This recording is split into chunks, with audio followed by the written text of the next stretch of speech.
So the technology integration planning refers to the process of incorporating technology into educational or organizational settings to enhance learning, productivity, or efficiency. This planning involves selecting the right tools, aligning them with goals, providing necessary training, and ensuring that technology is used effectively to meet specific needs and outcome. So sa SAMR naman, is a framework designed to help educators integrate technology into the classroom. So it helps to guide the effective use of technology to increase its impact on learning and teaching. Thank you. What is technology integration? Technology integration means using technology in a planned, meaningful way to make learning better, not just using it randomly. This is the technology use. Number one, random and arbitrary usage. Sometimes technology is used without a clear purpose. So true integration means using it thoughtfully to improve lesson. Number two, using technology just to use it. Technology should not be used just because it's available. It should have a real benefit for teaching and learning. Number three, keeping students busy. Technology is not just a way to pull time. So instead, it should help students learn, think critically, or solve problems.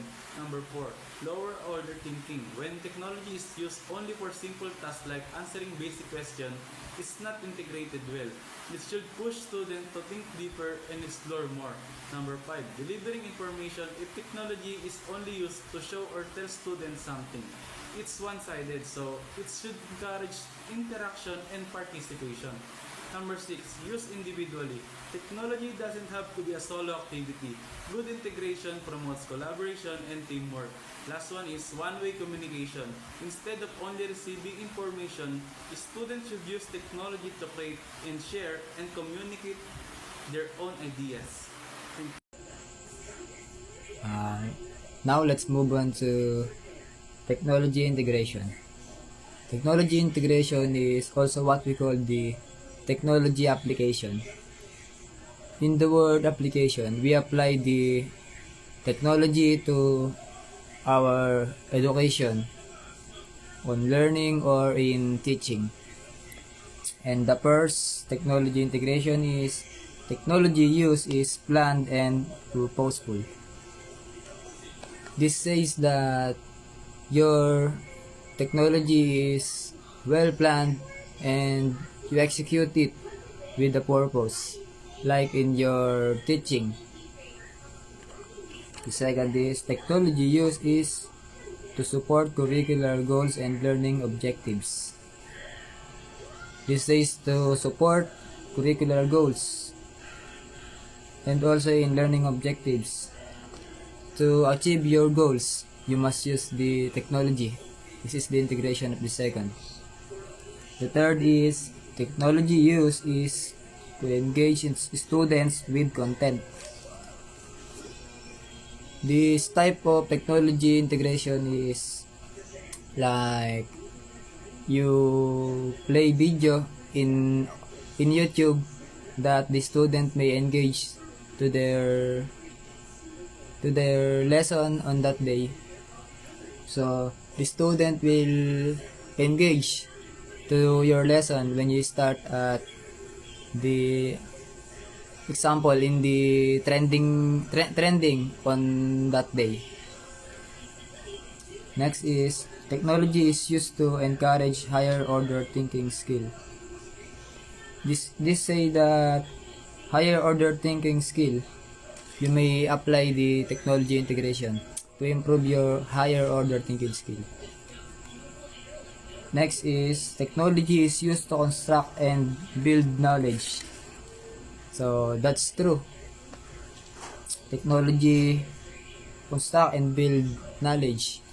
You will come up in online or on in or in the internet with the new knowledge with the help of technology. The next is Technology is used to facilitate collaboration, communication, and technology is multifaceted with many opportunities for feedback. This says is you will use technology you can use to facilitate collaboration and communication with technology is multifaceted. You will have many opportunities for feedback on this technology integration. And for the next is the SAMR model. The first in this model is redefinition. Technology enables the creation of new tasks that were previously impossible. For example, a student could collaborate globally on a project using online platforms. Product, conduct virtual experiments, or create multimedia content that is shared widely. This is the redefinition. Second is modification. Technology allows for significant redesign of tasks. For example, student collaborative online to create a digital presentation instead of just writing an individual paper. The third is augmentation. Technology still substitutes traditional tools but adds some functional improvements. For example, using a word processor with spell check and other features that enhance the writing process. This is the augmentation. And the last one is substitution.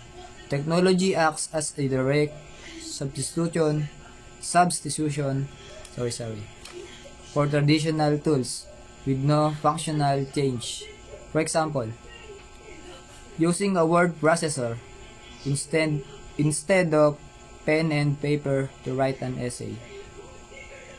This SAMR model will help you to lessen your doings or your things to write. You will do it in online. So it will be helpful to you to use this SAMR model. Substitution. A word processor replaces a pen and pencil in a writing assignment. Technology replaces a traditional tools with no change in the task. Example, a student writes an essay using a word processor instead of pen and paper. Argumentation. A word processor and text-to-speech function are used to aid the writing process for a student with dyslexia. Technology replaces the tools and adds features that improve the task. Example, a student uses a word processor with text-to-speech to help writing due to dyslexia. Modification. The essay created using the word processor is shared on Google Docs so that the teacher can provide live speech or in-depth feedback and examples that our students can use modify their writing. Technology allows for a significant resign of the task. Example, the student essay is shared on a Google Docs, enabling live feedback from the teacher. Redefinition. Instead of a written assignment, students convey analytics through using multimedia tools. Technology enables new tasks that weren't possible before. Example, students create a video presentation instead of writing an essay to express their analysis. To better understand the SAMR model, here's an example. First, in substitution. Students take note by hand during a lecture. When we apply SAMR model, student can use a laptop or tablet to take notes during a lecture. We can see that the work can be done easier with ASMR model. And the second, augmentation. Students complete a worksheet with multiple choice questions. By applying SAMR model, students can complete an interactive quiz on a learning platform that provides immediate feedback.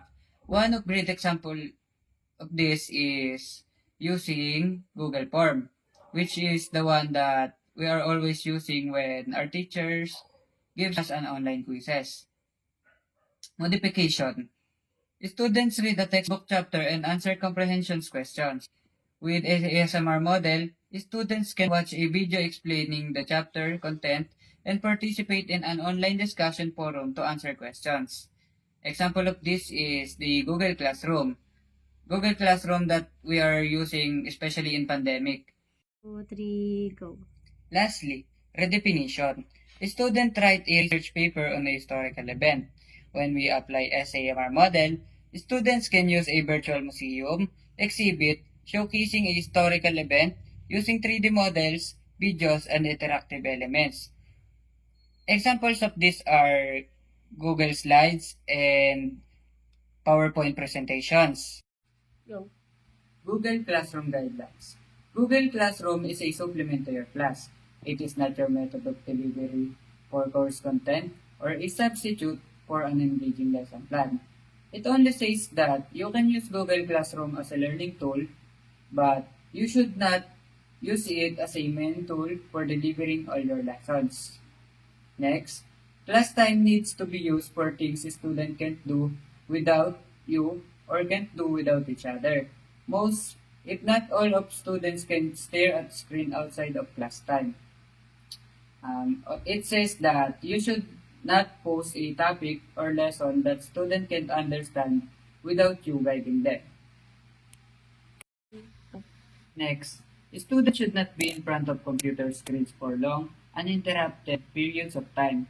In other words, if computers are being used in class, they should be part of a thoughtful lesson that includes periods of interruption, breaks for reflection, reporting out, explicit direct teaching on technology use and research, and checks for understanding. It only stated here that when using Google Classroom, students needed to take rest from using the screen to avoid overexposure, which is not good for them. Lastly, if using Google Classroom, it should be for interactive purposes. Google Classroom and Google Apps have a number of great uses for facilitating communication and feedback between teachers and its students. So, it should not be just used as a vehicle to assign or collect student work on a frequent basis. It is clearly stated here that when using a Google Classroom, it should not be used to collect student activities or student performance, but also Google Classroom should also serve interactive purposes.